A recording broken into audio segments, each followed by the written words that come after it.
Upon further review, Tennessee still won against Austin Peay. It was still ugly, but I do have some notes, some more opinions, and some more reactions to Tennessee's 30-13 win over Austin Peay. But hey, it's Florida week. It all starts right now here on a Monday, Locked On Vols. You are Locked On Vols, your daily podcast on the Tennessee Volunteers. Part of the Locked On Podcast Network, your team every day.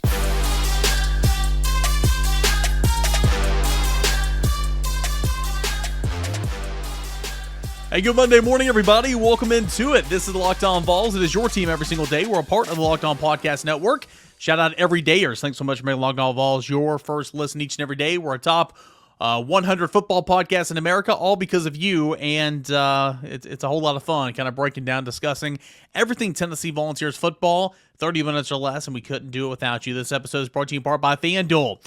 Official sportsbook of Locked On. Make every moment more. Right now, new customers can get $5. Can bet $5 and get $200 in bonus bets guaranteed by visiting FanDuel.com/LockedOn to go ahead and get started today.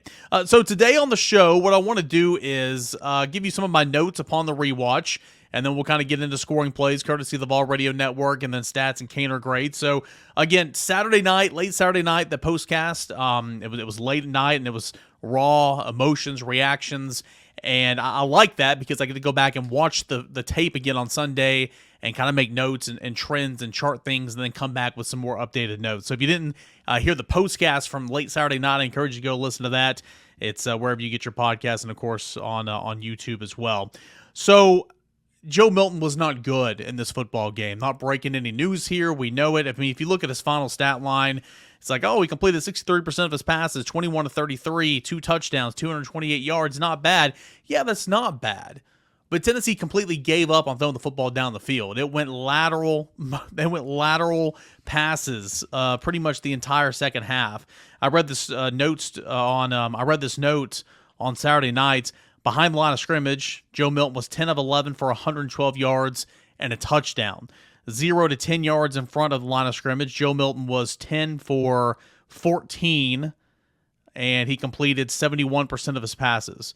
So, and that was over 100 yards. So pretty much 20 of his 21 completions came behind the line of scrimmage or within the line of scrimmage at 10 yards, within 10 yards. He had one completion down the middle of the field to Brew McCoy, who had to slide and make that catch for 20 yards. But, you know, throwing 20-plus yards down the field, Joe Milton was 1 for 4 on the day for 20 yards. We know the issues with the wide receivers. We know about the drops. But I went ahead and charted this in my notes. And a lot of this was in the first couple of drives because, again, Tennessee went to the lateral passing game, the screen game, and all that type of stuff in the second half.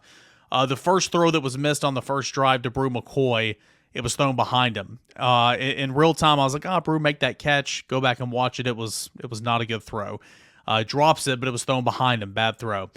Same drive, very next play. The throw to Squirrel White was high, and maybe that was a good miss because the safety was going to come down hard, and he still hit Squirrel, and it kind of sucks because you were laying your guy out there to take that hit. But if he would have had the football, maybe that ball would have flew out. So maybe that was a decent miss, but a miss to Squirrel White on the very next play, that was high. On the second drive, well behind McCallan Castles, that was a routes on air throw. Nobody was around McCallan Castles on the drag and threw it behind him. Again, in real time, I'm like, make that catch, right? Help your guy out. But boy, that was a bad throw. Again, a routes on air throw. And then you get to Squirrel White's on that second drive, the very next play after the Castles mishap. And Squirrel White is at the sticks on third down and drops the pass. Later in the third drive, McCoy is overthrown in the end zone. Brew McCoy, just overthrown completely, bad throw in the end zone. In the fourth drive, Dante Thornton drops a pass down the sideline. It was a scramble drill, and it was a really nice play by Joe Milton to get in position there and throw down the field to give yourself a chance. But Dante Thornton just drops it right there on the sideline. That same drive, Thornton, it was 4th and 3 from the plus 17-yard line going in, and Thornton's ball gets PBU by the defender.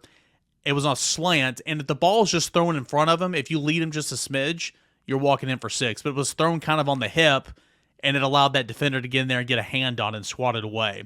And then there was another bad drop, Jabari Small. It was third down, a screenplay, 8th drive of the day in the third quarter.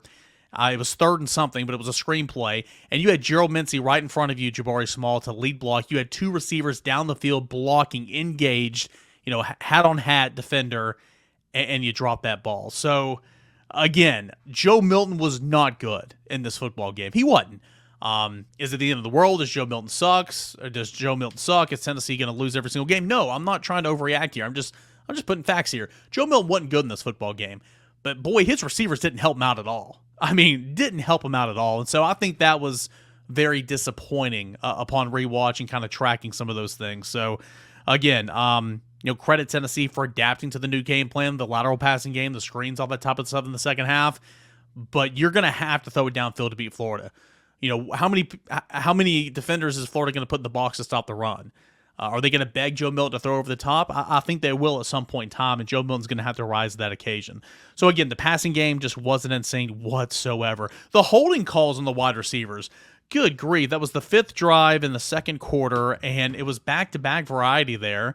It was one flag, and then a couple of plays later it was another flag.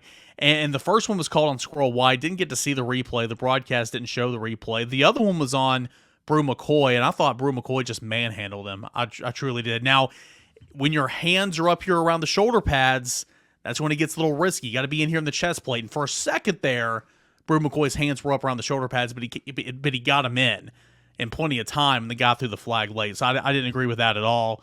Josh Heupel was not happy with that whatsoever. And then later on, Ramel Keyton got called for it as well. And if you're going to call offensive pass interference, okay, because Tennessee flirts with that every single week. Because, you want to throw it right at the line of scrimmage. If the ball is thrown behind the line of scrimmage, you can block. If it's thrown at or above the line of scrimmage, you can't block. So if you want to call offensive pass interference, I get it, because Tennessee flirts with that every single week. But they were calling holding, and Josh Heupel was just not thrilled with that in postgame, I can tell you that. The interception that should have been, or the fumble that should have been, if you will, they called it a incompletion on the field. They reviewed it, and they said that it was still an incomplete pass. And how in the world? The ball was caught. Kamal Hadden came around and punched it loose. You had Aaron Beasley pick it up and run the other way. He got 3 feet down and had a football move. If that's not a fumble, I don't know what the hell is a fumble. I thought that was really bad. So the officials, it's tough to be official, and I don't want to be one. It's a thankless job, but boy, they were bad. And that was an SEC crew. They were bad the other night. Jabari Small had a rough drive. I mentioned the dropped screen pass on third down. It was the 8th series of the day. On first down of that drive, he missed a block and got Joe Milton sacked, the only sack of the day. Let's see here. Kamal Hadden was flagged twice for pass interference. Both of those were legit. Okay, you got to track the ball. If the ball's underthrown, the receiver just has to stop. Kamal Hadden's going to run right into him, just like what happened. That's a flag. It's a flag every time. I knew it. You knew it. Kamal Hadden knew it. But the same thing happened in the south corner end zone with Squirrel White. The defender did the exact same thing that Kamal Hadden did, yet there was no penalty. So I'm a little confused on the consistency in that regard. That was just mind-blowing when I went back and watched it on tape. Just mind-blowing. I thought Wesley Walker played well, applying a lot of help over the top in coverage. I thought Danico Slaughter, he had one bad series. He was targeted once, gave up a touchdown. Then a couple plays later, he gave up the only touchdown for Austin Peay in the game when he just slept. It was a 52-yard reception. Dude just slept in man-to-man coverage. That can't happen. Thought Kamal Hadden, he was flagged. You got to figure that out. But I thought Kamal Hadden actually competed. And I know this is an unpopular opinion. A lot of people don't like Kamal Hadden. I thought he competed. Should have had a forced fumble in that game. He turned around, got his head around, had an interception later in that football game. Had a couple nice PBUs. He's got to fix his defensive pass interference tendencies by getting his head around. But I thought he competed in the right way. So anyway, those are some of my notes. Special teams very much improved. Rough first punt for Jackson Ross. He had 3 boomers after that, 3 for 3 kicking field goals, 6 kickoffs, 5 touchbacks, 1 out of bounds.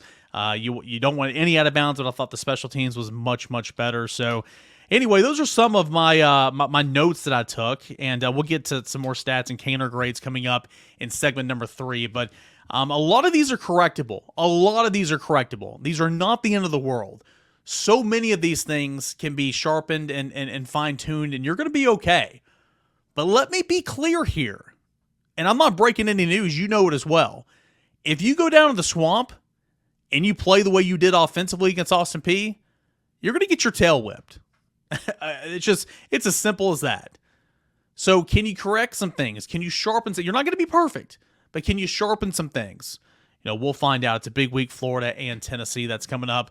Previews, crossovers, all that's happening and more right here on Locked On Vols all week long. Can't wait for it. Okay, so when we come back, we'll get some scoring plays courtesy of our friends over at the Vol Radio Network, Pat Ryan, and of course, Bob Kessling. So we're going to hear those here in just a second right here on Locked On Vols. It's time for your game changer of the week, and that's brought to you by Athletic Brewing Company, much like Aaron Beasley. Goodness gracious, am I right? Athletic Brewing Company has completely changed the non-alcoholic beer game. They make non-alcoholic beers that actually taste good. Aaron Beasley makes Tennessee's defense actually look good. 9 tackles, 5 TFLs. Was it 2 sacks? Was it 2 sacks on the day? Yes, 2 sacks on the day. Aaron Beasley, I don't know if he'll be SEC Defensive Player of the Week. He might. But boy, he looked really, really good. And Athletic Brewing Company is good as well. Completely changed the game in non-alcoholic beer. They make non-alcoholic beers that actually taste good, full flavor, well-crafted, just like a full-strength bar, okay? And you can find Athletic Brewing Company's non-alcoholic brews at a store near you, or you can buy online today at athleticbrewingcompany.com. First-time customers can use code LOCKEDON to get 15% off your first online order. That's code LOCKEDON, LOCKEDON at checkout for 15% off at athleticbrewing.com. Near beer, exclusions and conditions apply. Athletic Brewing Company, fit for all times. Hey guys, welcome back into your Tuesday edition of Locked On Vols. Quickly, before we get back into the program, I do want to I do want to take a second. Man, this is a tough day for our country. It has been for quite some time. 9/11, it hits you when you look down. I'm looking at my computers right now. I'm looking at a camera, but I've got monitors everywhere, and I see the date in the bottom corner, and that's kind of every day when I go in here and edit everything, and I'm posting for the next day, and I got to think what's the date for the next day, and I look down there, and today it's 9/10/23. Meaning tomorrow is going to be September the 11th. Thoughts and continued prayers to the families of those affected. Gone, not forgotten whatsoever. What a tragedy in our country that day, September the 11th. But man, I loved how we came together, and we really came together as a country, and I loved that feeling. I mean, I was a young kid when that happened, in the years that preceded that, of course, but. Just want to take a moment and say, those people, they're gone, but they're certainly not forgotten. And I want to continue to pray for those families affected for sure. I know several families who were affected. I'm sure you do as well. And, what a tragedy. September the 11th. Never, ever, ever forget. All right. Courtesy of the Vol Radio Network, want to get into some of these scoring plays. I do have written and verbal permission from the Vol Radio Network to play these highlight calls on Locked On Vols. And they're fun to listen to. But the first little bit of scoring, it was kind of a seesaw affair. You get a field goal. You get a field goal. You get a field goal. It was really, really, really boring. Tennessee falls behind 3-0. It was the opening possession for Austin Peay offensively, going 48 yards on 8 plays to take a 3-0 lead. Tennessee would fight back. The 5:51 mark of the first quarter, you had Charles Campbell. He was good from 28 yards to give Tennessee a tie ball game at 3 apiece. Matthew Solansky to snap it. Jackson Ross to put it down. Kick's on the way, and that kick is good. Austin Peay would come back and respond, kick another field goal, capping a 67-yard, 12-play drive. 8:15 mark of the second quarter, taking a 6-3 lead. Tennessee wins the middle late. I'm going to count this the middle late. It's just outside, 55 seconds outside, but they start winning the middle late here. Charles Campbell once again tying the football game up at 6-all. 65-yard drive on 8 plays, 37-yard field goal at the 4:55 mark of the second quarter. Snap's a good one. Kick on the way is spinning to the uprights, and that kick is good. I mentioned winning the middle late. Tennessee makes a stop, gets the football back, and Tennessee goes down the field 67 yards on 11 plays, 2:04 off the clock, scoring with 15 seconds left on the clock in the second quarter. Joe Milton calls his own number, a 6-yard rush on the quarterback power, making it 13-6 in favor of the Big Orange. Milton has 3 wideouts to the left, 1 to the right. That's Keyton, single covered on this right sideline. Milton back to throw. Quarterback draw right at the middle to the checkerboard. Touchdown, Joe Milton. They spread him out, and Joe Milton on a quarterback draw goes right up the middle for Tennessee's first touchdown of the day, and Tennessee goes out in front, 12-6. So that is a quick 10-0 run, if you will, keeping track like it's basketball here. And Tennessee is going to get back in the end zone just inside the second half. Completely dominating, that being the middle 8. You win the mid 8, you're going to win the game typically. It's Ramel Keyton hauling in a 5-yard touchdown reception from Joe Milton, capping a 5-play, 66-yard drive that took only a minute 21 off the clock. At the 13:30 mark of the third quarter, Tennessee had a comfortable lead at 20-6. Second and goal, Tennessee at the 5. Milton back to throw, looks, fires over the middle, pass, caught, touchdown Tennessee. And that's a quick slant to Ramel Keyton. A 5-yard touchdown, and Tennessee scores its first possession in the third quarter as Keyton pulls in the touchdown as Tennessee now improves the lead to 19-6. It's a 21-0 run that was unanswered because Campbell adds 3 more, capping a 8-play, 44-yard drive, 2:30 off the clock. And at the 6:33 mark of the third quarter, Tennessee led 23-6. 22-yard field goal attempt right in the middle of the field. Snap is down. It's a good one. The kick is on the way, and that kick is good. So again, you should be beating the brains off this team, right? I mean, it should be 50-3 at this point or whatever the case is. But you're feeling much better. It's 23-6. You're like, all right, defense is playing well. Offense is not playing well whatsoever, but you did respond. You won the mid 8. You found the end zone twice. Your field goal kickers just booted through 3, looking sharp. And then Austin Peay kind of makes it a little interesting here. Midway through the fourth quarter, actually the 9-minute mark of the fourth quarter, you get the end zone for the only time on the day scoring a touchdown. They had targeted Kamal Haddon all day long. They target Danico Slaughter, and he gets beat on one. It was just a really, really good play, good catch up in the air. And then a couple plays later, they go back to Danico Slaughter, and he's in man coverage. He completely trips. It wasn't a busted coverage. Danico Slaughter just tripped. And when you're a man-to-man, that is disastrous. A 52-yard pass and catch to make it a 23-13 lead for the Big Orange. 2 wideouts on either side, drops to throw. They pick it up. He's got a man wide open down at the 30. That's going to be Goodman. He's going to go to the 10, to the 5, and all the way for an Austin Peay touchdown. 52 yards. A bust in the Tennessee secondary, and Trey Goodman came wide open down the left sideline, and DeLillo hit him in stride for the touchdown. And so I thought it was a bust in real time as well, because when you see somebody going wide open down the sideline, nobody around him, it's like, okay, who messed up? You go back, you watch the replay. McCullough, the safety help over the top, had somebody else. Again, it was man coverage. And Slaughter just tripped. Sometimes it happens. It is what it is. Tennessee does add another score, making it 30-13 with, it was less than a minute later, capping a 4-play, 75-yard drive. McAllen Castles gets into the end zone from 43 yards away. Here's how it sounded, courtesy of the Ball Radio Network. So now they throw it out to the near side to Castles, the tight end. Makes the catch, nice. Makes a tackle to the 30, to the 20, to the 10, all the way to the checkerboards. Touchdown! Tennessee's tight end, McAllen Castles. Catches the ball on a little screen pass to the left and just barrels his way 43 yards for a Tennessee touchdown. What I loved about this play was Brew McCoy was blocking his tail off down the field, allowing that play to happen, springing the tight end from 40-plus yards away to get in the checkerboards, get in the end zone. Love that. Again, the wide receivers had a horrendous day. I'll get to my my grades here in segment number 3, but I love the effort. I love the want to. I love the passion. I love the let me get my hands dirty. These wide receivers want to knock somebody out. These wide receivers want to get up there and get physical with the cornerbacks. And they got flagged for it a couple times in this one. And Josh Heupel is going to be sending those plays into the league. I can promise you that on a Monday morning. He will be sending those plays into the league saying, what's going on? What are we doing wrong? How can I teach this better so I don't get flagged? Again, he loved it post-game press conference. I even followed up because I was trying to get him to comment on this because it was going to go into a piece that I was writing. Does that aggressiveness kind of lead to those penalties? And he's like, I don't want to get in trouble. I'm not going to say anything. So that's how you know how he feels about that. Do want to give Tennessee credit. It was, goodness gracious, I don't have it in front of me. Fourth quarter.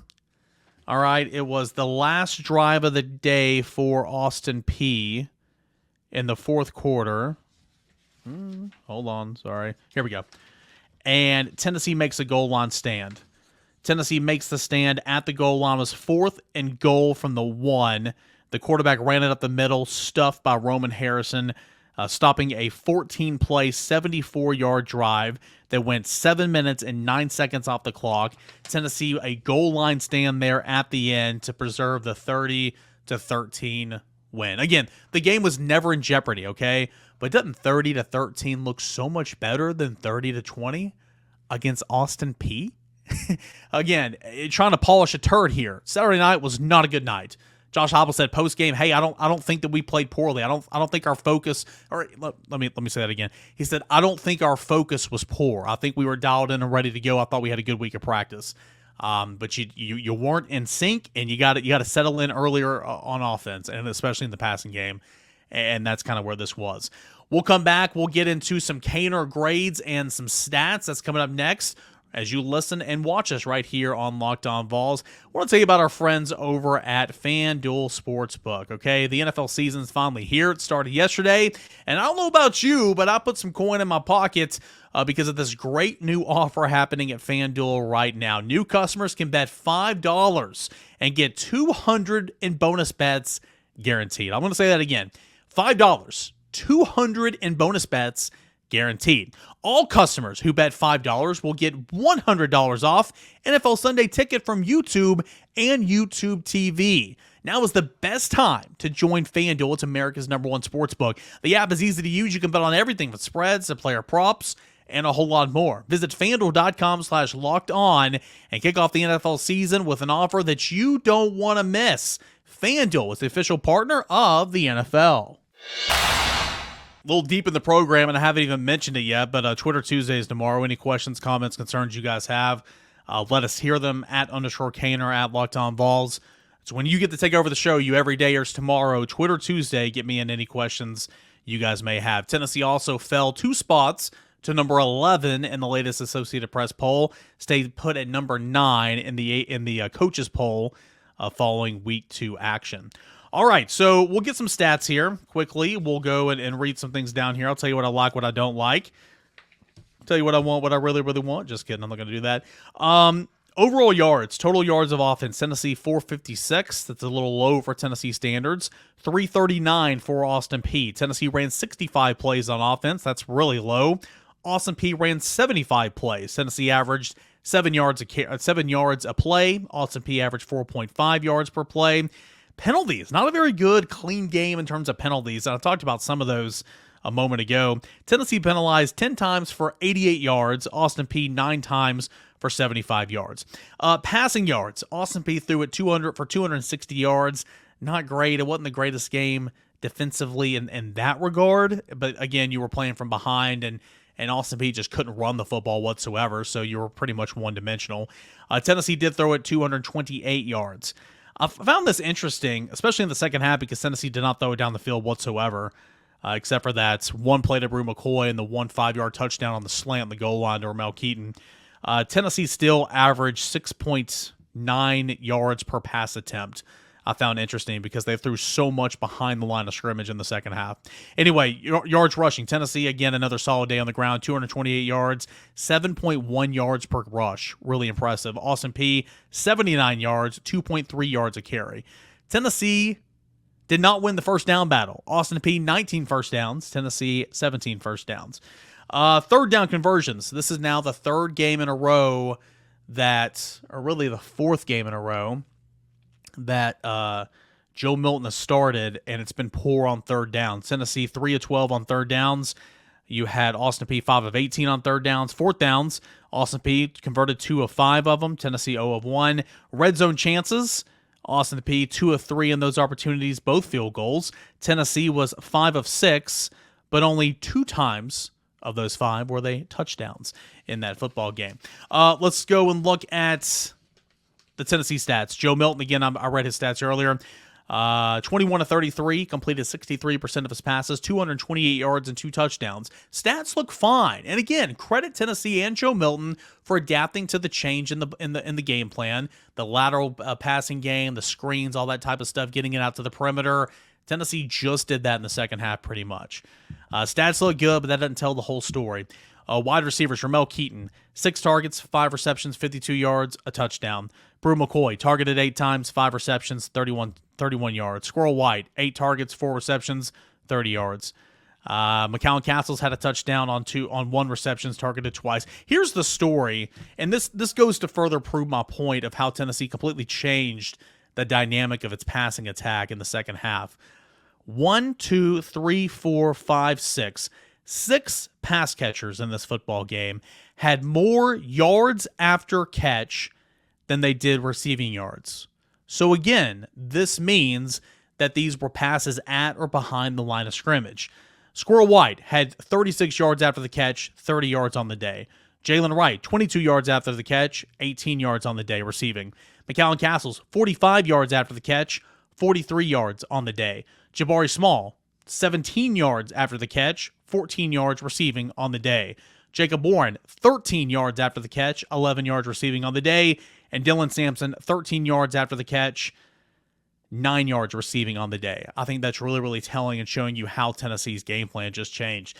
Let's go to that run game. Boy, it was pretty. Jalen Wright continues to be Tennessee's best player on offense. I wrote a story at volquest.com Sunday morning. I retweeted. I'll get it out there at _Caner. But for right now, as you're still trying to figure out your passing game, Dante Thornton didn't play in the second half, mind you. If you would have told me the biggest surprise 2 weeks in would be Dante Thornton, the things you heard about this guy over the offseason and during workouts, and again, I still think that he's a tremendous player, and I still think that he can do really good things in this offense, but so far he's made no impact whatsoever. Jalen Wright, 118 yards, 9.1 yards per carry, goodness. Jabari Small, 95 yards, 7.3 yards per carry, goodness. Really, really like that stuff. Again, Charles Campbell, 3 field goal attempts, 3 makes, 28 yards, 37 yards, 22 yards.